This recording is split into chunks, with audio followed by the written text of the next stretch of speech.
Good morning. Hi, I'm Frank Messina, and I'd like to welcome you to the January 17, 2023 meeting of the Chatham Historical Commission. There's some notes that we have to go through first. Please note, this meeting is being recorded and will be available shortly hereafter for scheduled and on-demand viewing on any smartphone or tablet device. If anyone else is recording the meeting, please notify the chairman now. None, thank you.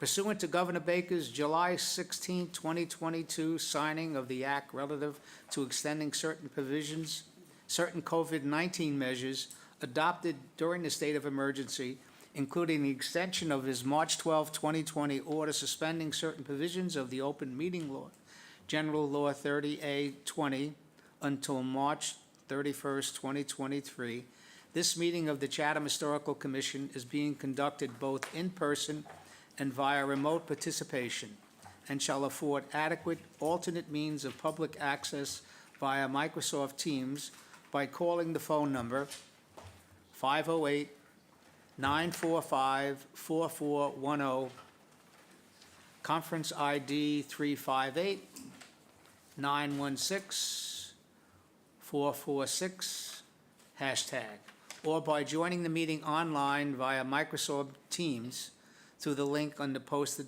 agenda. Despite our best efforts, we will not be able to provide real-time access. We will post a record of this meeting on the town's website as soon as possible. Thank you very much. Our next administrative process is roll call. Mr. Lear? Here. Mr. Burlingame? Here. Ben Solozinski? Here. Stephanie Hamilton? Here. Jane Moffett is absent. Don Aikman? Here. Sandy Porter? Here. And Janet Tennyson? Here. Okay, for the public's information, in Jane Moffett's absence as a regular member, Janet Tennyson, who's an alternate, will be voting in her place. Both alternates normally take full participation in the discussions, but only one alternate who is replacing a regular member will in fact be a voting member. Okay, we have the minutes, unfortunately, although prepared, were not put on our agenda, so we're going to have to move on our February 7th, which is our next meeting. Is that correct? And we'll do both minutes at that particular time. Sorry for that. But the minutes are available. Are they online? Not yet. They are not online They don't yet, put the but I drafts can email online a copy. I mean, they're in your packet, but. Okay. So everybody has a copy, and we'll take care of that. Okay, we have 4 public hearings, well, actually 3 applications and 1 application, which is both Chapter 158 and the Cape Cod Commission. And we have a number of administrative items that we're going to have to take care of.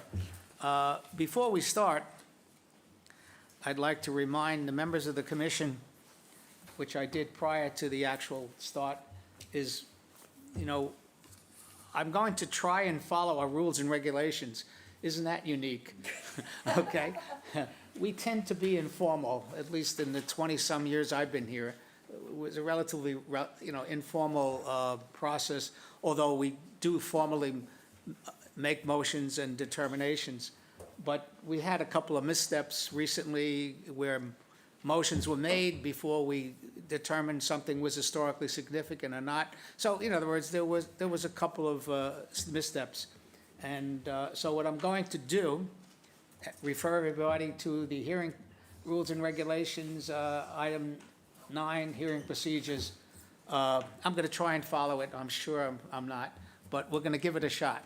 At least, I think the most important thing is for us to hear the applicant, ask questions of the applicant, ask questions of the public, ask questions, and then effectively, as it's indicated, close the meeting, effectively close the meeting.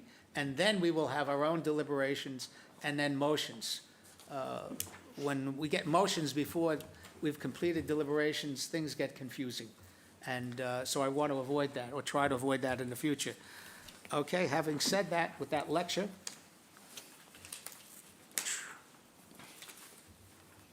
the first hearing is, excuse me,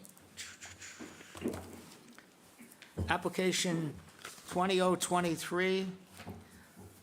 The address is 444 Cockle Cove Road, to be heard under Chapter 158. This is a full demolition. And I'll just give a little bit of background before I ask the applicant to make his presentation. As you indicate in your form, this is a full demolition. There is a Form B on the property. And the property was constructed in 1880. I believe it is one of the Eldridge's houses. They're all over the place. Levi Eldridge, 1880. But unfortunately, the applicant has asked for a full demolition. So you have the Form B, and we do have the application. So at this particular point, Mr. Cannon? Thank you. Chris Cannon, representing Brian and Cynthia Casey. As Frank said, they're looking to demolish this house. We think that it was built in 1880. I would bet it was probably a little later, just judging by the materials that I've seen in the house. But that being said, you know, if it was turn of the century, so be it. It's still an old house. The questions that I suppose I would have would be, what was the original house? And we know that a good chunk of it's been rebuilt. What you see to the right side on the east view is a portion of the house to the right of the awning windows that was actually built in 1990. They tore off a good chunk of the house and you know, built this portion of it. The deck that's there was built actually about a year, maybe two ago. And originally where the deck was a porch. And much like the porch that's on the adjacent house, had some detailing on it, sort of Victorian, you know, Queen Anne style detailing. And the remnants of that porch are beneath the deck. Would have been nice, you know, had we been able to meet up there yesterday, it would have actually shown you that, because there have been a lot of changes to this house over the years, and you know, it doesn't really, I think, truly represent probably what it originally was. I suspect, because one of the issues with this house is that it has 6'9" 3/4" ceilings in the main portion of the house. I suspect that it was probably a one-story house, and some point in maybe in the 40s, they took the roof and they elevated it. That to me is about the only logical reason why they would have done 6'9" ceilings, because back in 1880 they just wouldn't have been doing that. So, you know, maybe 7-foot ceiling, okay, yes. So this is the real reason why they want to tear the house down. Not that there can't be portions of the house that could be saved. You know, the framing in the floor of the first floor is actually reasonably good. That's the reason I don't think that it's 1880. And you know, the fact that we can't really do anything to get higher ceilings in this house without tearing out the floor system, which is the best part of the house. So the house is sitting in a flood zone. It's sitting in a velocity flood zone. We are limited by FEMA's 50% rule to build under $240,000 worth of renovations. It's pretty easy to hit that mark in today's world. We will hit that mark just in redoing the interior of this, adding heat, reshingling it, redoing a bunch of the windows. The deck that was built already was probably $20,000, already goes to that amount. It's a 5-year period that you can spend that much money. So because of that amount, the house needs to be moved. The house needs to be moved 6 to 7 feet out of the velocity zone. That velocity The zone house needs to be what? needs to be relocated on the site, needs to be moved. It Moved needs to back? be lifted up, moved back Not just lifted towards up. the north. So, yeah, it needs to be, if it stays where it is and we do $250,000 of work, it has to be lifted up to 2 feet above the velocity zone, which is, I believe, elevation 13. So where are you at now? We are currently at elevation 11. 11? 11. So you'd have to raise the house 2 feet, I have to raise it 4 feet 4 feet? in its location. The cost of doing that will be, well, I'm going to give you an example. I did flat top. I did that 8 years ago. That cost, and it's a slightly smaller house, but similar, very similar in scope. That was $231,978 to do it. I did it personally, so I can tell you with absolute certainty that's what it cost. This will probably cost quite a bit more, just to lift it and do the remedial work to get it back to where it currently is. This house is in rough shape inside. That's the main issue. It's got some rough shingles outside that can be fixed. But moving the house will be certainly more than just lifting it. So a little bit more, not a ton more. So either way, it needs to be relocated on the site. It could be done, but at great expense, and that will add a tremendous amount to the cost of the project. And so, as I was measuring it out, a lot of these things became, apparent to me that it makes more sense in this particular case because we can't change the 6'9" 3/4" ceiling. There's nothing I can do about that without tearing out a floor system, lifting the house, building a completely new one underneath. That has its own costs associated with it. It made more sense because of the condition of this to tear it down. And the remaining portion of the existing house is only 20 foot by 22 foot. And I suspect, as I said earlier, that it was only the first floor that was the original house. Second floor just doesn't make sense. I've been in the attic space. That wood is just not 1880 wood. It was probably 1940s at best. If you do take it down, what are you going to replace it with? Well, we chose not to go down that route until it would be something similar, a better design inside, because right now, the 20 by 22 portion, which is the portion where the chimney is one big room with a column sort of in the middle. My plans failed to show the column, which is just a living room and dining area. And then the newer section was a kitchen, which is, as I said, done in '90. So it was, it's over 30 years old now and pretty dated and rough shape. So, we would replace it with something similar in size. It would be back in the AE zone, which is has a lower threshold. It's 11, and we only have to be 1 foot above that. So I would put this at elevation 12 roughly. So it's a difference of 3 feet in height, and which is easier to deal with. And it would have a foundation that would be a FEMA compliant foundation. So this has a basement in it under the 1990 portion. That would not happen in any new house. That basement, when I went in the first time this past summer, was very moist and very unhealthy for the house, very unhealthy for humans in the house. There's, there is some good wood in there in the basement. If you look up and you see the old joists, it's in reasonably good shape. If we could reuse it in some way, we probably would.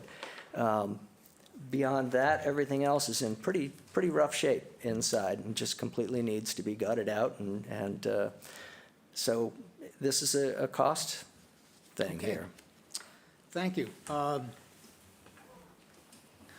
I guess at this particular point, I'd like to go around the room and see if any members have any questions of the applicant. Janet? No questions. Okay. Sandy? Yes. Chris, I'm looking at the site plan, and the outline in the yellow is the property, am I correct? The outline in yellow is the flood zone. The flood zone. Yes. And you're asking to take it down and rebuild it in the same place? No, we would rebuild back outside of that flood zone. That's the VE flood zone, that's a velocity zone, which Okay. has wave action technically. Yeah. We don't yet see it, but we will. We will. Oh, I'm sure. I can tell you that with certainty. It's actually kind of interesting to go through and see the charts that Ted Kean did. He did a whole report on this zone, the Nantucket Sound zone. And the one area that lost over the past 30 or 40 years, that's lost the most material, is right here. I walk my dogs down there on that beach, and I know I've watched it just sort of disappear slowly but surely, and have waited for the house to fall in, actually. How far back are you intending to set it? Outside this yellow area? Yeah, it will be outside of that area, so it's going to push back minimally 6.5 to 7 feet. So we can fit something of similar size. We'd probably give it a slightly different shape. Okay. But it would be about the same square footage. Maybe I'd add 100 square feet just to help a little bit, but that would be it. And the basement, FEMA compliant, is like what we call a So, breakaway basement? It where would the be water breakaway panels, or at least, the flood waters could come in and get out easily. But it would not be a basement. It would have to be at an elevation, so I think it's going to be 3 feet high personally, just from my first look at it. There's an area where we could get water to go out naturally and onto the property, about 3 feet below. So it won't be a place where mechanical can be. It's simply a place where one could store kayaks or something like that. Okay, thank you. Chris, you started out by saying a first question should be, what's the original building? And you've described it, I guess I'm looking at the existing plans, and is the original building essentially the living room? Yes. Yeah. Where the chimney is. Okay. The stairway carves into that space as well. Right, okay, no, I get it. Looking at it, I couldn't really tell, some of which I could tell was newer, but not the Yeah. rest of it. Okay, that's all the questions I have, thanks. Ben? What's the difference in cost between? Ben? Ben, can you also lean forward to the microphone? You look too comfortable leaning back. What's the difference in cost between raising this and moving it and working on it where it is? It's not a tremendous difference in terms of moving it and working on it where it is. If we reach that $250,000, $240,000 threshold, which we'll reach very quickly, the house will have to be lifted 4 feet. If that's the case, we will then absolutely have decks that we have to deal with in order to, get out of the house. So we get some extra cost there. Moving it, I would imagine moving it over a little bit would cost an extra $10,000, probably not a tremendous amount. So, that alone probably wouldn't. The real issue is the height of the ceilings. I can tell you that absolutely number 1, number 2, number 3, and number 4 of my top questions ever asked is to get higher ceilings in a house. First floor or both? First floor. Second floor actually has ceilings about this high at the edge, and then it goes up. They're all vaulted. Oh, yeah, it's an attic kind of. Yeah, yeah. Being 5'8", it doesn't bother me. Yeah, right, and a 7-foot ceiling wouldn't bother me, but I can tell you after being in there, the 6'9" and 3/4, 6'10" ceiling bothers me. Anything else, Ben? No. Steve? I just noticed one thing that was significant to me in a, I guess, positive way, was that it was probably a fishing cottage initially. Yeah. Fishing cottage meaning, to me, the bare bones of the structure. It's for fishing purposes. Right. And that wasn't a home, it was a fishing cottage. Right. And as a consequence, I think it has a different connotation to me of not being Levi's old house where he lived and raised his kids. It was a place he went when he wanted to go fishing. And I think to me, that's significant. And and I think what you've described, Chris, is that the construction is consistent with that. It doesn't, there's no central chimney or big fireplaces for heating purposes or anything of that nature. It's a pretty basic building, and that's, I just leave it at that. Yeah, and if I can add, you know, Levi Eldridge, you know, he owned a lot of property. You go on a deed search, you'll see he owned a lot of property in Harwich and Chatham, South Chatham particularly. You know, we knew he owned this parcel. We knew he gave it to his son. We don't know that he built the house. His name is on the little hardware store in South Chatham, so he probably owned that as well. But as best we know, it was used most likely as a fishing cottage, and there's barely any heat in it now. What is there? A few electric baseboard heaters in there. That fireplace was, I'm sure, added at some point. The fireplace itself is cracked, and that wouldn't survive any move. So everything has a cost consequence here. Steph? Yes, just curious, is there anything else besides the timbers that might be saved? Not really. No other wood? No, everything's been covered over, and it's been covered over, and it seems by multiple pieces of materials. It's very hodgepodge inside. And when they did the 90 renovation, they clearly didn't touch the rest of the house, Thank you. at least at the first floor. Don? Chris, along the same lines, you mentioned that there's wood that you can see when you're in the basement that might be old. Can you somehow elaborate on that? So the wood is, I believe it was 2x8s, sort of true 2x8s, 1 3/4 by 7.5 to 8. So, you know, again, I believe it was probably closer to the turn of the century, 1900. I've seen a lot of that size in houses, 1900 to 1920s. Rarely do I see anything like that before 1900. 1800s tends to be more irregular in size and quite a mix of things because they were sort of picking things off of boats or, you know, cottages that, you know, maybe broke up out on the you know, the banks. So, you know, the wood here is very regular in that basement. Could it be used for something? Sure. It's not beautiful wood. It's, you know, spruce, most likely. Might be fir. But it's sort of rough, and, you know, it's been milled. No question it was milled. Not hand-hewed? No, nothing like that. Nothing like that? Thank you. Yeah. I guess because we both live on off Cockle Cove, I guess I started coming here in the 70s, and that house was there, and the beach was there, and it's kind of iconic, I guess, from my perspective, as part of the Cockle Cove Beach structure.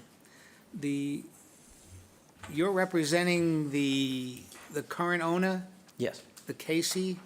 yes, The Casey, is that their name? yes. Okay.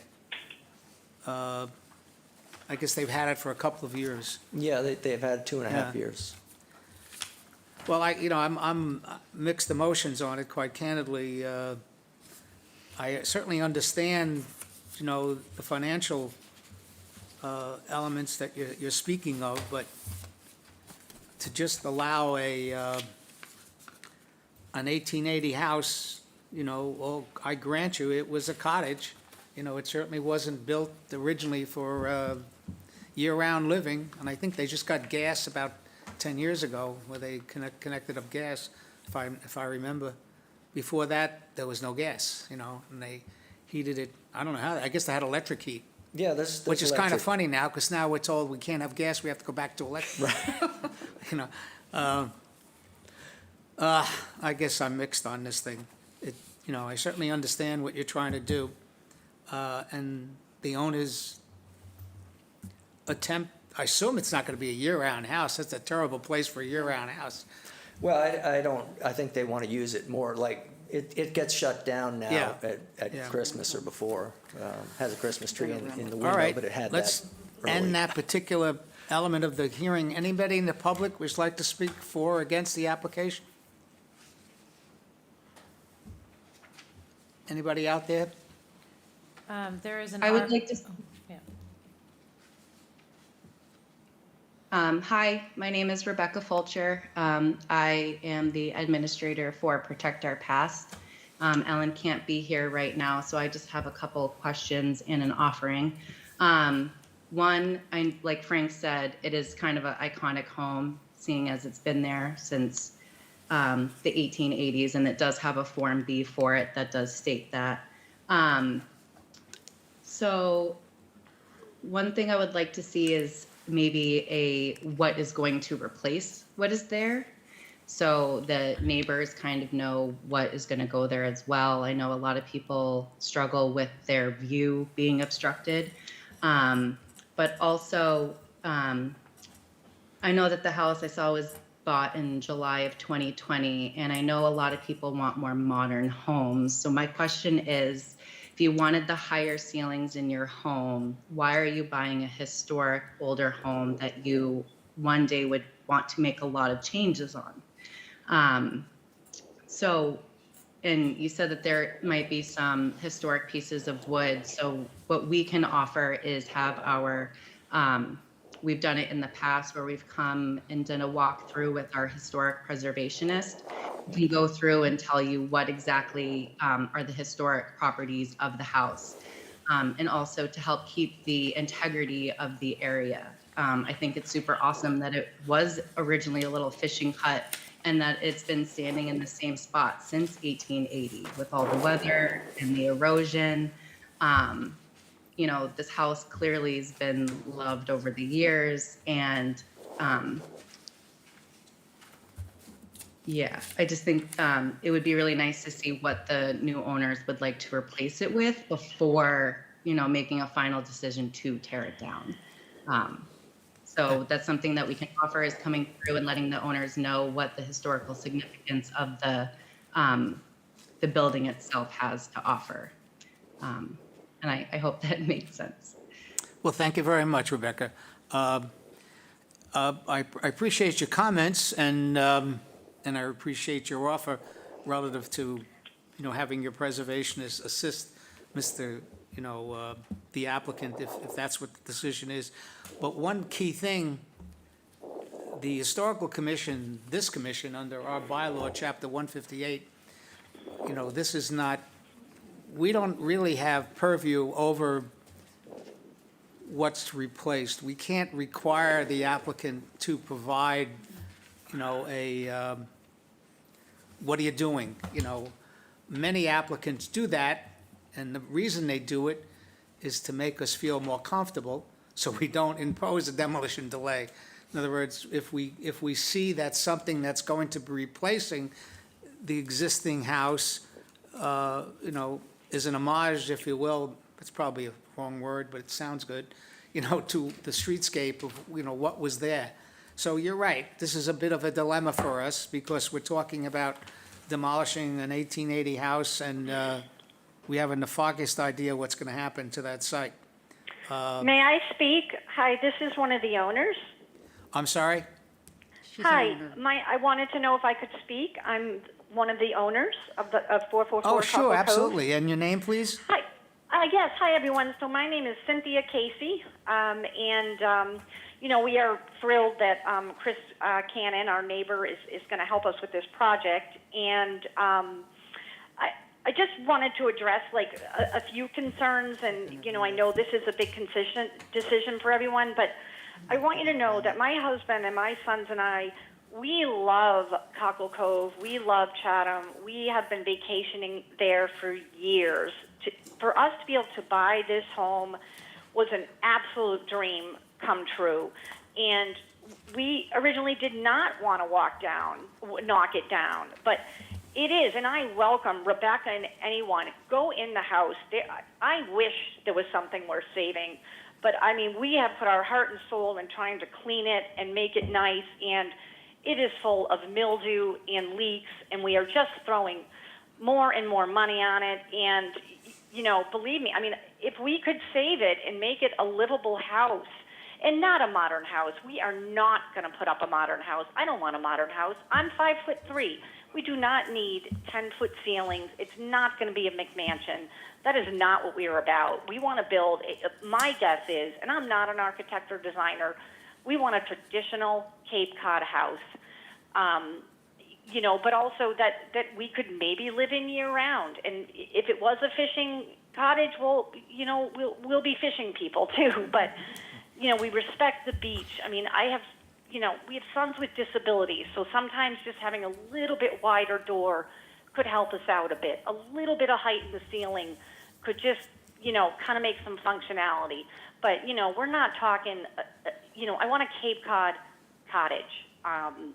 And we didn't even want air conditioning originally, but what I found, and what you guys probably all know, is living so close to the water, it is destroying the furniture. And look, I'm not a princess. I don't care about fancy furniture, but the moisture is destroying the furniture. Everything in there is going to have, like, you know, the mildew, the mold. So, you know, we want to do some modern heating, you know, but it just so it doesn't fall apart. I don't want that house to fall into the ocean.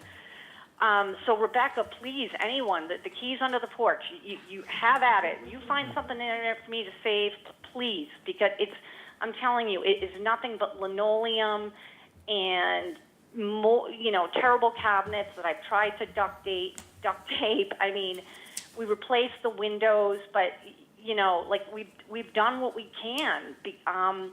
And we didn't have Chris draw new plans because we don't know what we can do. Yeah, if we're restricted to 250, then, you know, that's sure going to be tough to do, you know, anything. And even to make it, you can't even make it a fishing shack for $250,000, which sounds crazy, but you guys know the reality. Okay. And I guess the last thing, just to address the view, we have spoken, we are close with Mark, who lives next door. He's a larger house. We don't believe that raising our house up a couple of feet to be within, you know, Chatham's zoning is not going to obstruct his view.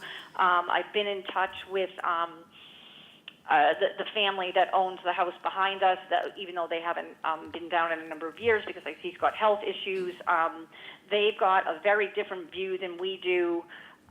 We're not going to build something that overshadows the parking lot that we're next to.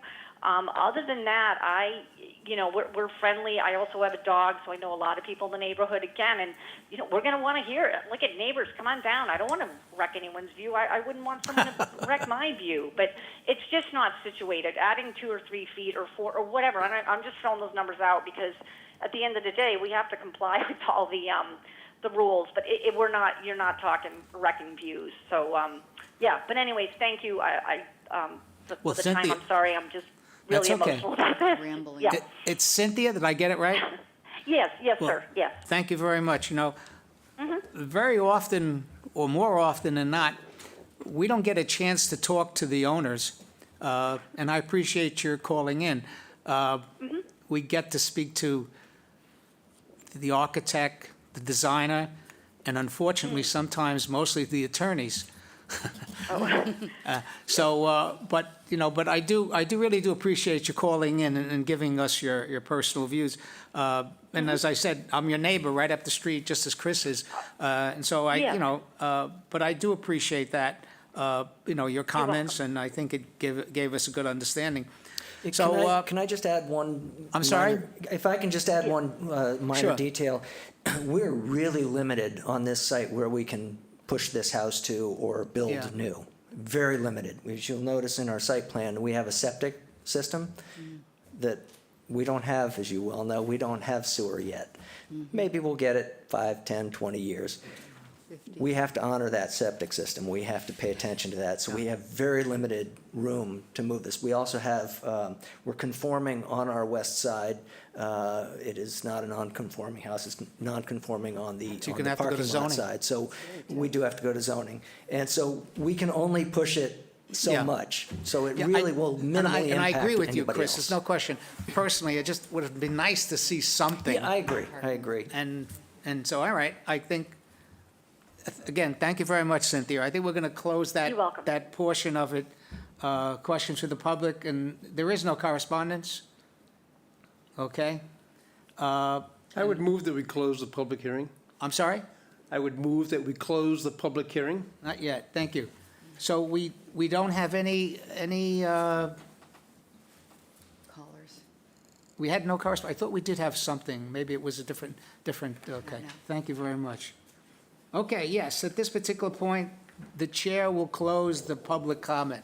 Thank you. Not necessary for a motion. Thank you very much. I do appreciate your comments, Steve. Okay, so we're at that point now. We're going to close the hearing, and we're going to deliberate amongst ourselves and make decisions. We have two decisions to make. The first decision, which we always make, is the issue of historical preservation, whether or not the house is historically significant. I don't think there's any question in my mind whether it is or not. I feel it is. The question is, can we say that if the majority of us feel it, but still impose something which is not punitive to the applicant and what they're trying to accomplish? So having said that, Don? Yes, I think it's certainly historically significant, but I think it's been modified beyond historic recognition. Okay. Stephanie, we're trying to. I agree, no, I agree with what Don said. Yeah. Steve?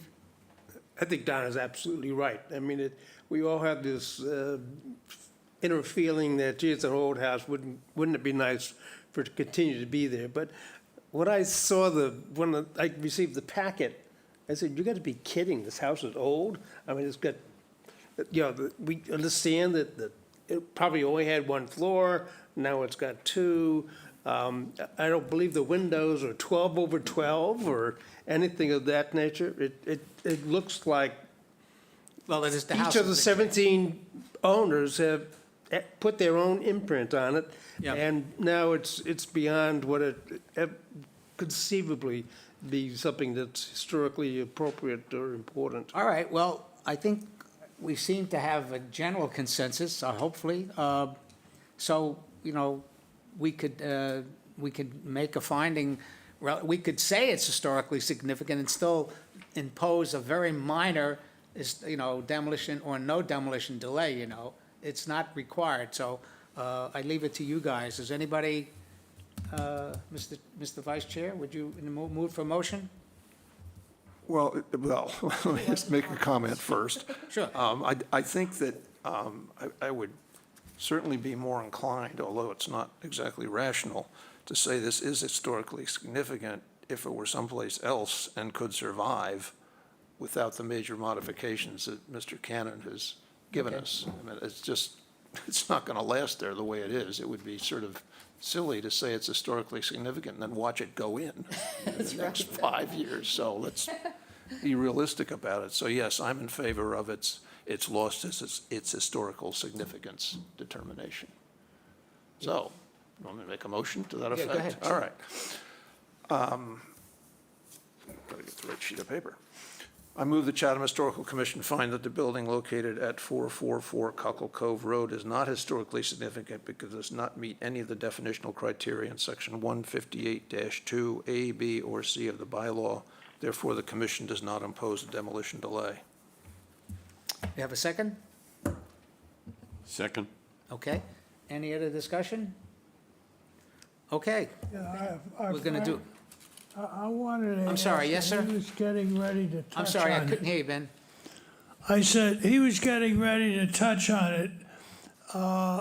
Can this building be moved all the way off-site? You give it away for $1 to somebody and say, take the house away or not? It's not worth it. I mean, are there wires there? We had a lot of trouble in the past with So mil- wires and so on and so forth. The septic is not a big Ben? deal because you can just put a new septic in wherever else you relocate it. That's what we're doing wrong. We're done, okay? Sorry about that. Afterwards. So we've got a motion, and we have, let's take a roll call on the motion, unless there are any other comments on the motion. All right. Mr. Lear, Yes. Steve, Yes. Ben, Yes. Steph, Yes. Don, Yes. Janet, Yes. and the chair abstains. Just can't do it. Sorry. Okay, good luck, and Cynthia, if you're still there, good luck. Yes. And Thank you. And when I cross your front water there, clamming, please don't yell at me, okay? No, I will say, come on up on the deck and say hello. I will do that. All right, take care. Thanks so Thank you. much. Yes. Thank Thank you you very all. much. Thank you very much. Okay, application 22024, 16 Scallop Terrace. We heard in accordance with chapter 158. This is another cute little house down in the lowlands of Chatham. And it's a request for full demolition. There is no Form B on the property, and there is no other information on the property, other than it's located. Some of us made the site visit. Hopefully, everybody had a chance to look at it. Interesting, we had a house just right across the street. I'm sorry? What site visit? Yesterday. I never received anything about. Yeah, you site did. visit. No, I didn't. It was in the email. I didn't receive it. Well, anyway, so I believe we have Ryder Wilcox. Bernadette, you're making a presentation? Yes, I'm here. Can you hear me? Yes, we can. Okay.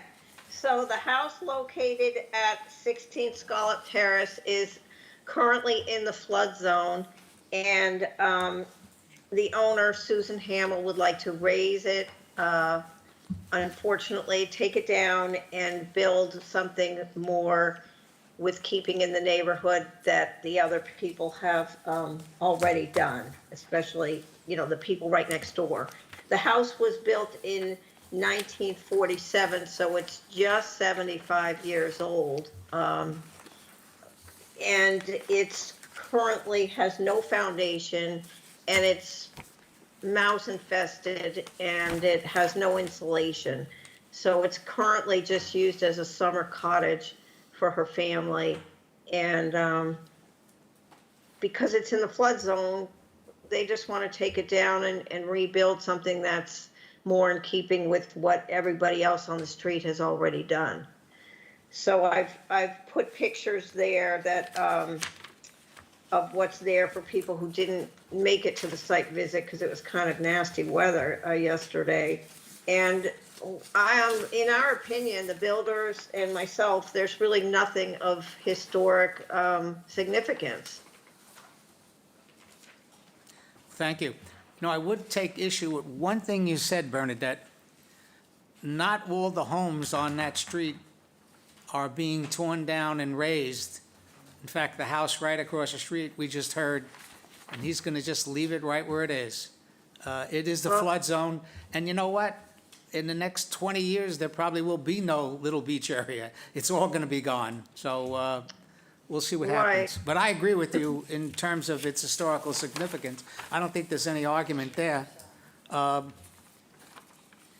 Any questions? I'm sorry? I know that you guys were going to try to put something in place for homes that, as the 75 years creeps up on us, you're going to be doing this to ranch-style houses and houses that, really don't fall into the historic category. So I'm not sure how you're going to deal with that going forward. I think we're going to deal with it just the way we're dealing with this. I'm 81, so I've been historically significant for a while. So I think it's just something we have to deal with. It's the issue of what makes something historic or not. Everything is, if something's built in 1700, it's historic. It doesn't necessarily mean that a house that's built much later is not considered historic relative to certain elements. So, we've thought about that, but it's something we have to deal with. By the way, Mass Historic doesn't use 75 years, they use 50 years. So there's a lot to be said. Okay, having Right. said that, any questions from the members on the application? None. Okay. Nobody from the public wish to speak? All right. No correspondence? Okay, so we'll close the hearing relative to, and deliberation. Anything anybody wants to add to it? Or are we generally in consensus that we have something that's similar to another one we just did that is not historically significant and we're going to allow it to be demolished? Bob? Oh, I'm sorry. Go. Yes, Sandy.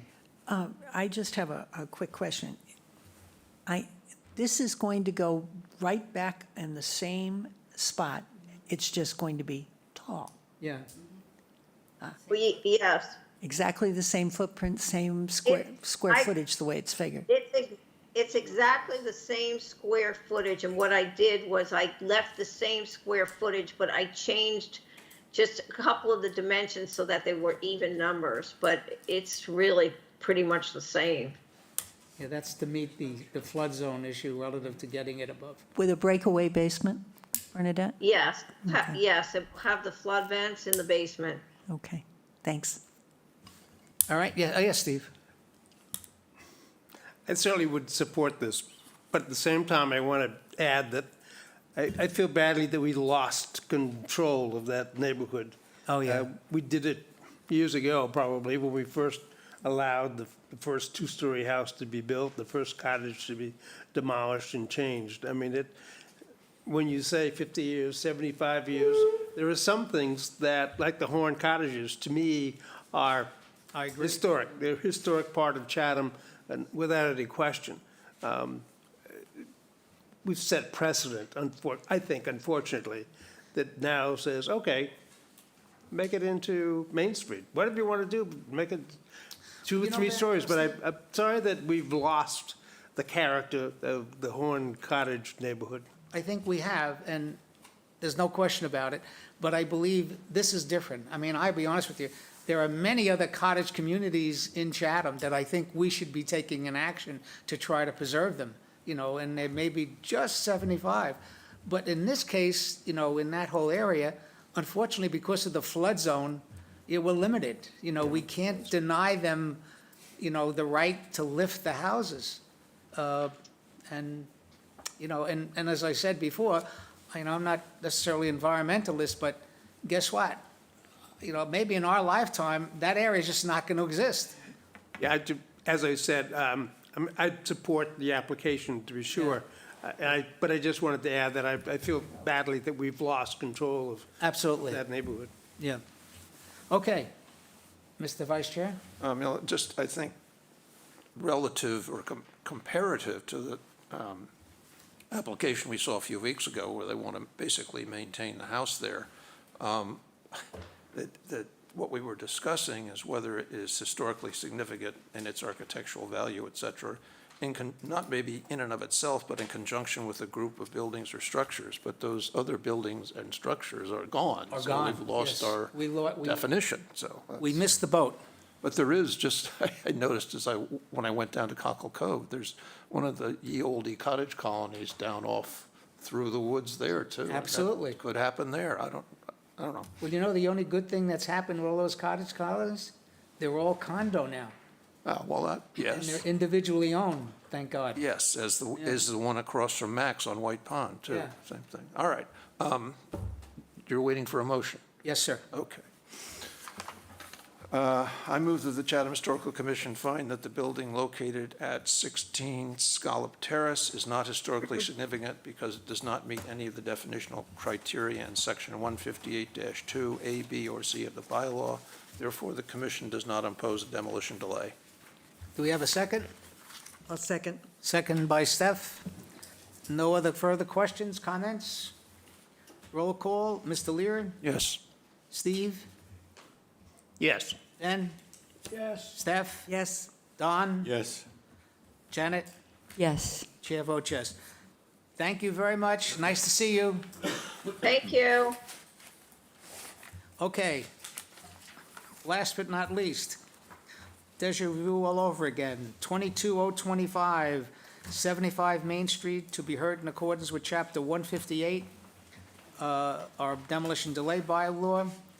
And in addition, we'll be hearing it in accordance with the Section 12E of the Cape Cod Commission Regional Policy Plan. Brian, could I ask a question just before they Yes, get sir. started? I don't recall, did we find this historically significant at the prior session? Yes. Okay. Yeah, we did.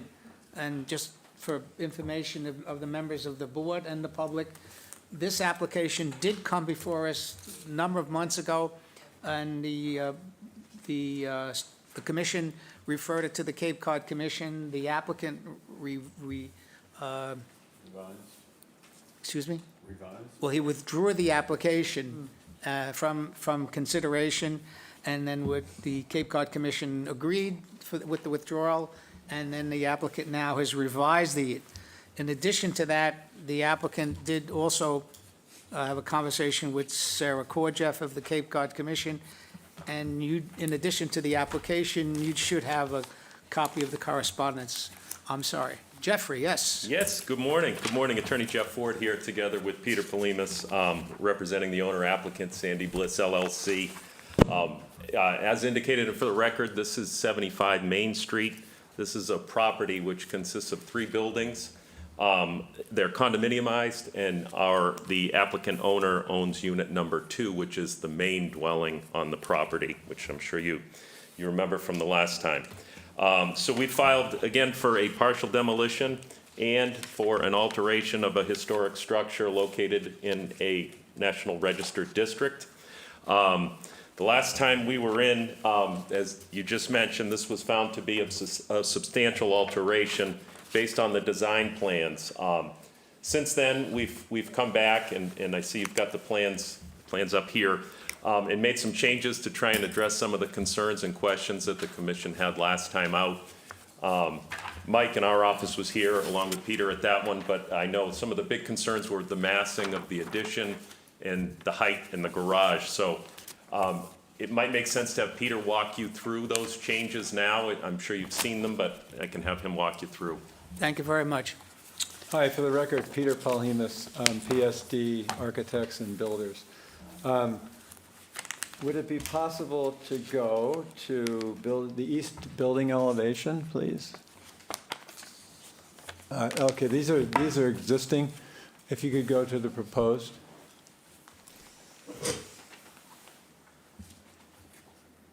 Hold it right. Okay, go one beyond that, and we'll come back to that. And one more, sorry. One more. Go back up a second. I think we're missing, Was it, which elevation are you looking for? The east? well, I sure hope that these were numbered because that was pointed out. 201, thanks, Bob. No, that was a good suggestion. All right, 201, that's 203. 201. No, no, That's not 201. We'll come back to 201.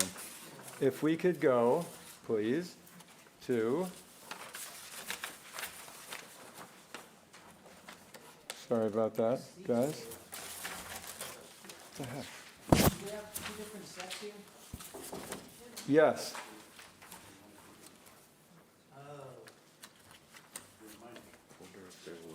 Do we have 2 different sets, or I have 2 different sets? You have the old and the new, I think. I'm We looking at the have, new one. so if you're are you talking about your previous application? No. Or this application? I'm looking at this revised, Okay, and that is the correct, this is the revised, but I'm looking at the elevation that shows a significant difference, which I have.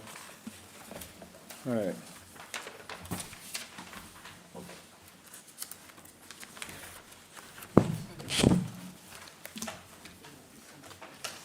It's 20. What the heck is going on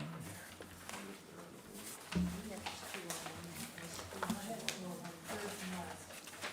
Peter? Yeah, Why don't you go over by Christina and look what she's got on her computer? Well, it should be what your packets are, but of course. So if you just go through the elevations, Christina, that's east. And that's north, so it's the south, west.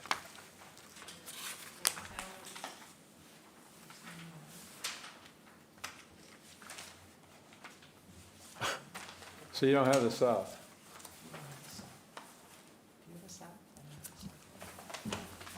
You guys all have the south, correct? You're looking for the south elevation? Yep.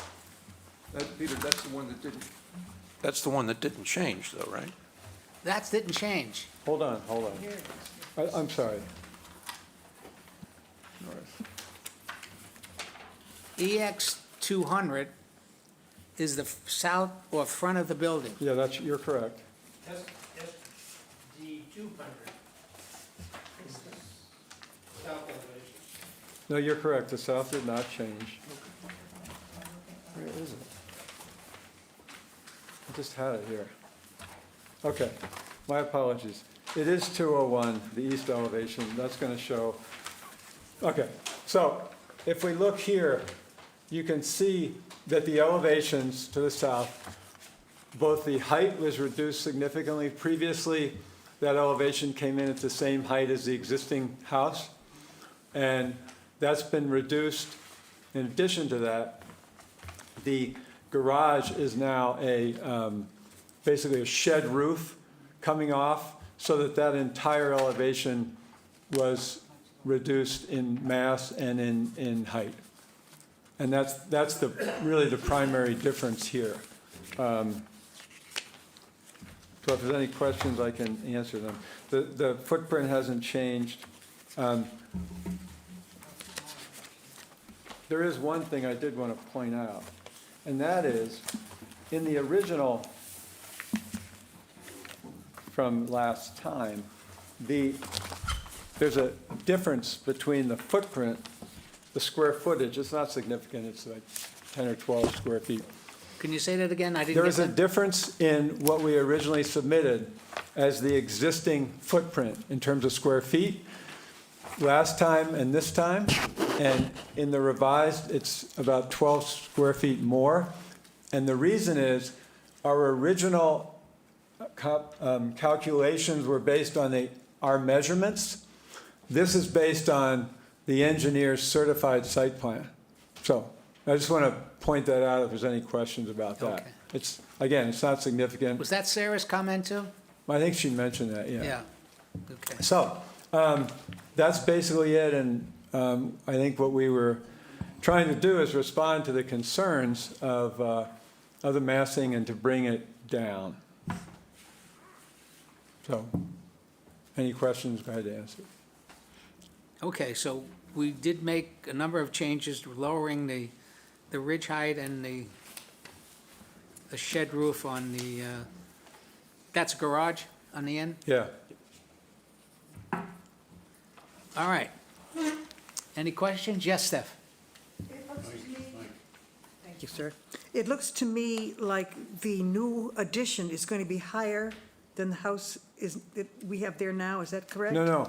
Because if you look at your lines, it's up to the chimney on SD 201. It's up, So the new addition is No. 2 feet lower Lower. than the What about existing this? ridge.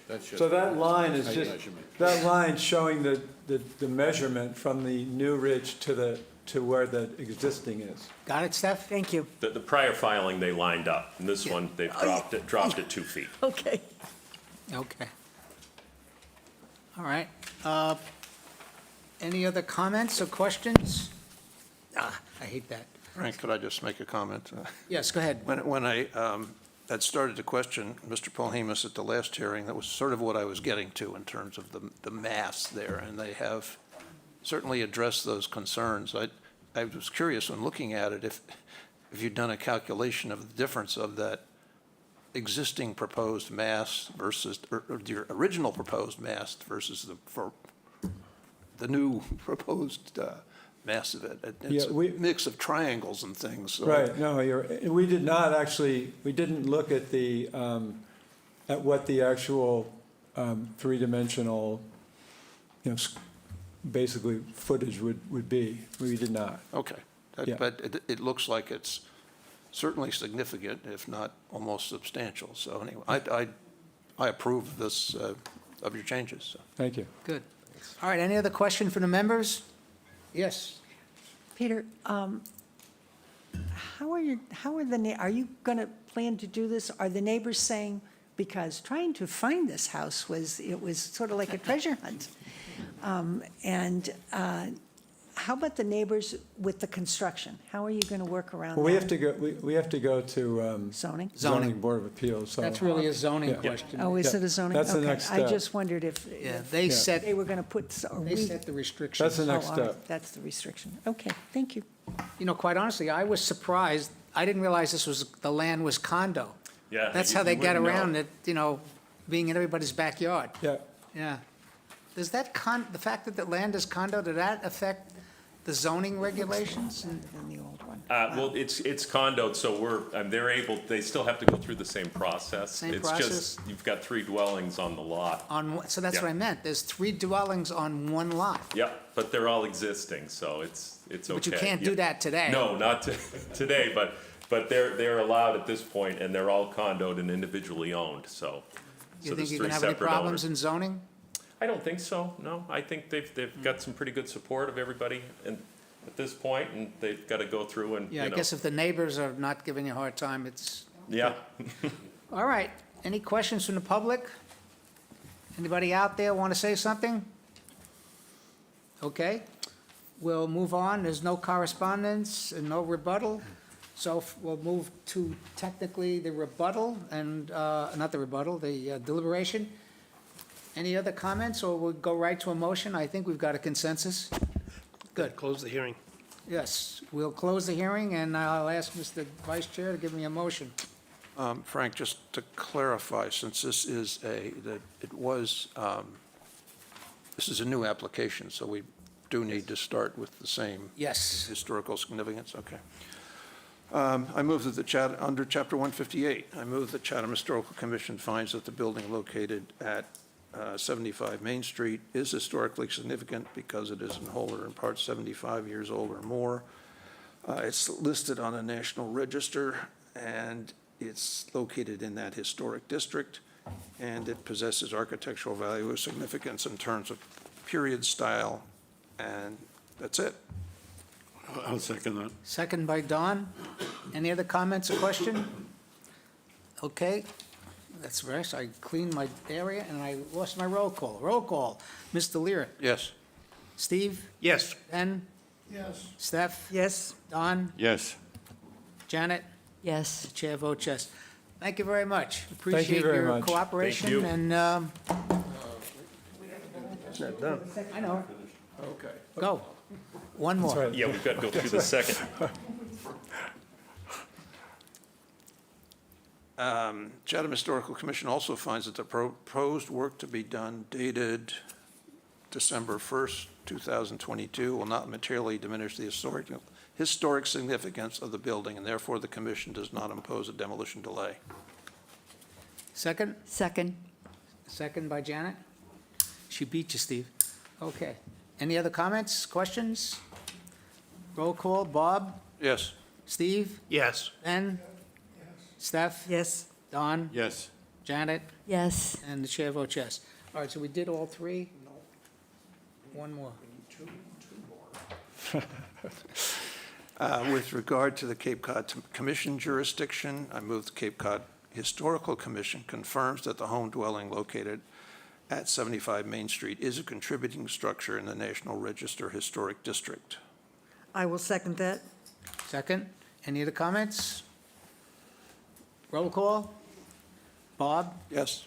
Steve? Yes. Ben? Yes. Steph? Yes, Don? Yes. Janet? Yes. And chair votes yes. Thank you. One more. One more. I move that the Chatham Historical Commission finds that the materials presented this date showing that the proposed alterations, additions, renovations do not constitute a substantial alteration to a contributing structure located in the National Register Historic District, and therefore a referral to the Cape Cod Commission for review is not necessary. I'll second it. Second. He beat you. Second by Don. Okay. Any other comments or questions? Roll call. Bob? Yes. Steve? Yes. Ben? Yes. Steph? Yes. Don? Yes. And Janet? Yes. And if chair votes yes. Again, thank you very much. Hey, thank you very much. We appreciate everybody's time. Thank you. You know, it's a long one, but I think, you know, we got to a better place. I think we got a good result And, here. thank you very much. We you. appreciate all your input. Well, thank you. And congratulations on following the regulations, thanks to Bob's. Take care. Good luck on that. Okay, we do have a couple of things. Okay, we're going to, control room, we need to take a 5-minute recess. Okay, thank you very much. So we're going to take a 5-minute recess, ladies and gentlemen. Thank you.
very much.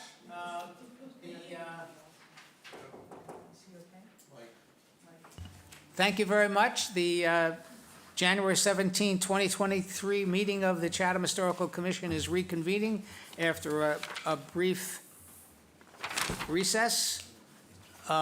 Okay. In terms of old business, I want to just quickly comment. I continue to have dialogue with the Director of Community Development on the issue of our archaeological surveys of the cemeteries, Steve, as well as updating the townwide archaeological survey. There are some new staff on board, and Ms. Donovan, Director of Community Development, is attempting to find a way to squeeze this in and also identify the funding in order to do that. So I apologize, Steve.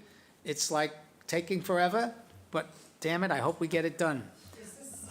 Good things take time. Is the, by neglect, Say again? is the demolition by neglect coming up too? Well, you know, we have that on our issues on hold. Right, But I continue to show it on the agenda, and as soon as I can get everybody's attention, it's been like pulling teeth.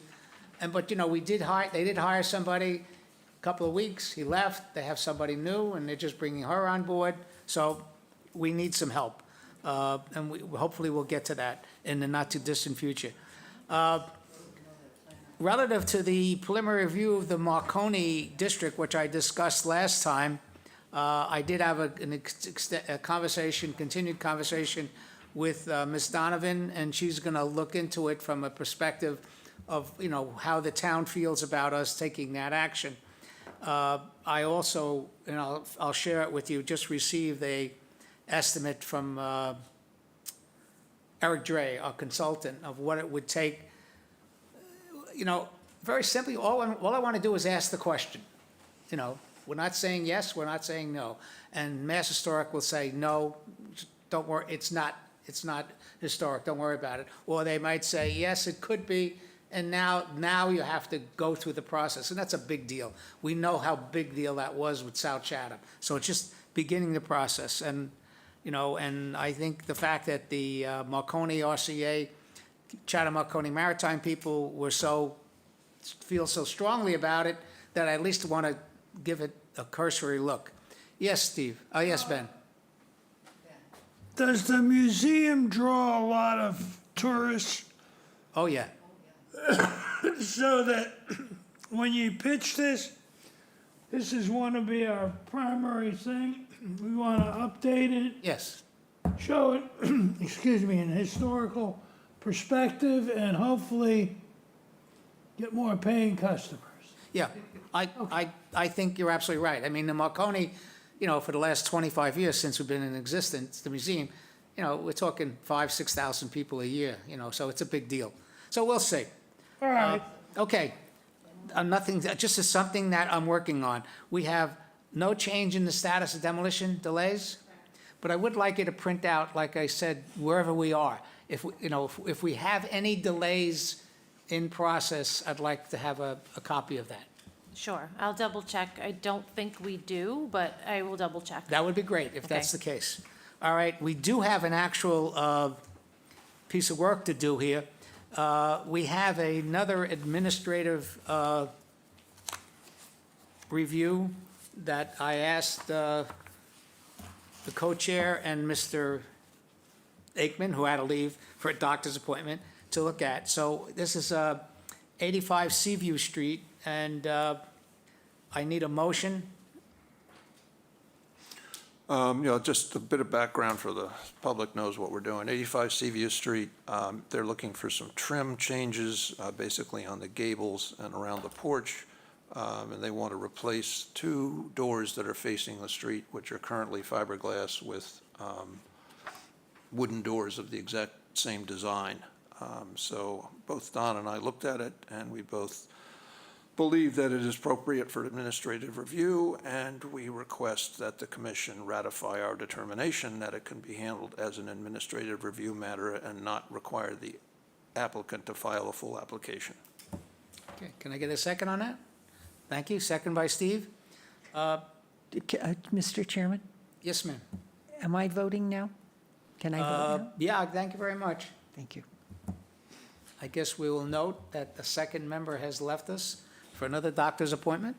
And Sandy will be voting on this particular situation. By the way, this whole administrative review process is working. You know, if this would have come to us, it would be like, why is it here? You know, and so it's kind of working, and I appreciate it. Okay, we're going to do a roll call. We have a motion and a second. Mr. Lear? Yes. Steve? Yes. Ben? Yes. Steph? Yes. Excuse me, Sandy? Yes. Janet? Yes. And the chair votes yes. Thank you very much. Okay, again, this process is working, and I think we have to, you know, give credit to the staff. You know, basically what happens is when an application comes in this case, there was a full application. You know, people did all the work. But when the staff looking at it, they'll say, you know, you really don't really need a hearing on this, but you need independent two members of the Historical Commission to validate that, in fact, it is administratively, and it's subject to administrative review, and we take care of it. And I do appreciate it. Frank, Okay. just if I can clarify, because you're exactly right, there was a full application, which made it pretty obvious as to what was going on. But Christina does have, I guess, the discretion, if somebody comes in to say, here's what I'm thinking about doing, you can refer that for administrative review too. They don't have to file an application first. Correct. Okay. So I didn't know this one was coming in. It just showed up on the counter. And she then I showed went. up with the full and application. She showed up with the full application, and then we went from there. Okay, But that's fine. usually they do touch base with us and we discuss with them first. But this worked out good. You had all the information you needed already. Right. I guess we're only in our second year doing this, so it's kind of new. And the word will get out to the builders and everybody else. Okay, correspondence. I wrote letters, which you all got copy of, to the CPC on the CPC applications. When do you guys vote, Steph? Well, hopefully, we're going to vote end of January. End of January. Okay, that's close. We were going to middle of January, and it got postponed, so Okay. I'm not So sure. it's going to happen pretty soon. Okay. And I did indicate where I am with relative to the letter on the Marconi, and we're looking at it. 127 Stage Harbor Road, what we did is we imposed a 60-day demolition delay, and the caveat being in that delay that the POP, Ellen Briggs's organization, would allow their preservation consultant to meet with the applicant. That did occur. The 60 days is over, I think, on February 4th or something like that.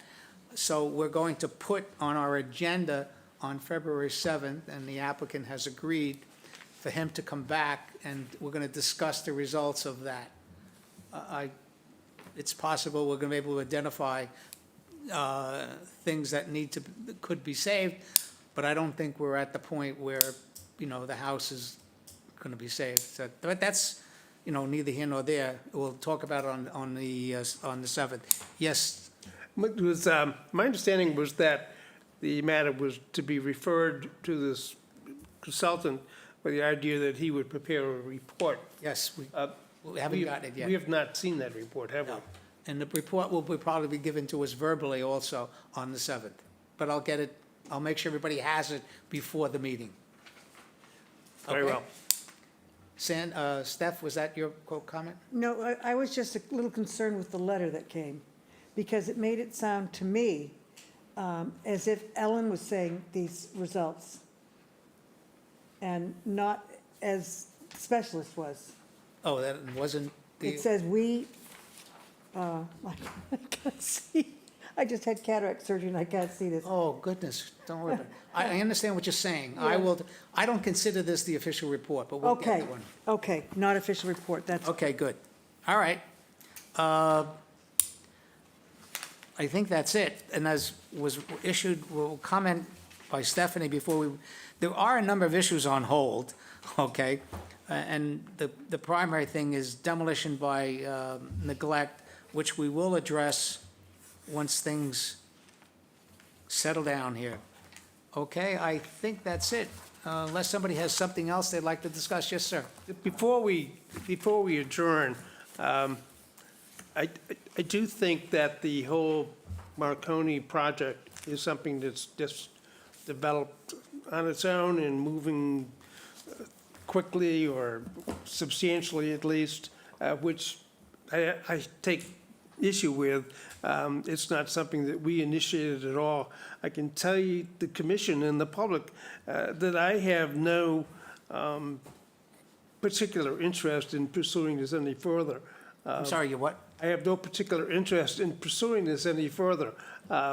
We're talking about an area that's vacant, it has no structures on it. It used to be the site of the mast and things of that nature. That information is pretty well preserved by photography and other elements that the Marconi people have put together, which is great. But we have lots of sites in town that, you know, used to be Indian trails or used to be something else, and they're gone now. I don't see that we have any interest in making those spots into historic districts just because they once had a structure that was significant. This property has no structures in this particular area. I think that the initial application done by MCI. MCI was probably appropriate because they did determine the structures and their uses and their functions and things of that nature, and I fully support that. But just because they owned another 20 acres or whatever, 10 acres or whatever it is that is currently vacant, it doesn't excite me to want to change what was done 30 years ago. That's it. Well, that was your opinion. Let me just tell you, there are structures there. The structures consist of the base of the antennas, the historic antenna, as well as the poles which supported and continue to support the antenna wires as part of the rhombic. You know, you can't, you know, your interpretation that something is historic because it's a house, it's not true. You know, our definition, if you go back and read chapter 158, and you look at what we're responsible for streetscape, we're responsible for other elements of it. You know, sites can be historic, and it doesn't have to be a structure to make it historic, okay? And that's what our bylaws are about, and that's what the Marconi people have come to me and asked, they would like this to be reconsidered. And all I'm saying is, okay, I'm gonna ask Mass Historic, you know, just to repeat, they're the ones who give the final opinion. Whether we think it's historically significant or not, they're the ones who make the decision. I think that's all fine, and I agree with what you say. Okay, fine. And I'm glad we're taking that approach. I do think that it would be worthwhile for the commission to make it their project, in the sense that, you know, that's something that was overlooked, something we got to take a look at and pursue. I don't think we've done that yet. It sounds like Marconi came to you, which is fine, and then it just took off. And I think that next time that somebody like Marconi or the Atwood House or whatever wishes to initiate something that involves them, that the commission should discuss it and make a determination as to something that we want to pursue. Well, we did. No, we didn't. I had the commission come, Marconi asked to come make a presentation, and I said, fine. My problem with that is that. Well, I set the agenda. Thank you. Be Be careful on that. I understand that I you set set the agenda. And a And I member think of the- that, and I think member of that, the public felt that they wanted to address the commission on an issue or subject that they felt was historically significant and needed attention, and I said, fine. That's all. It's no different, I think we've lost control of it as a commission, and that disappoints me. I'm sorry? I think that we have lost control of it as a commission, and that disappoints me. You definitely did not lose control. You've got full control. When it comes to the point of making a decision, then it will be a commission's review. Okay, I'm sorry. Yes, Steph.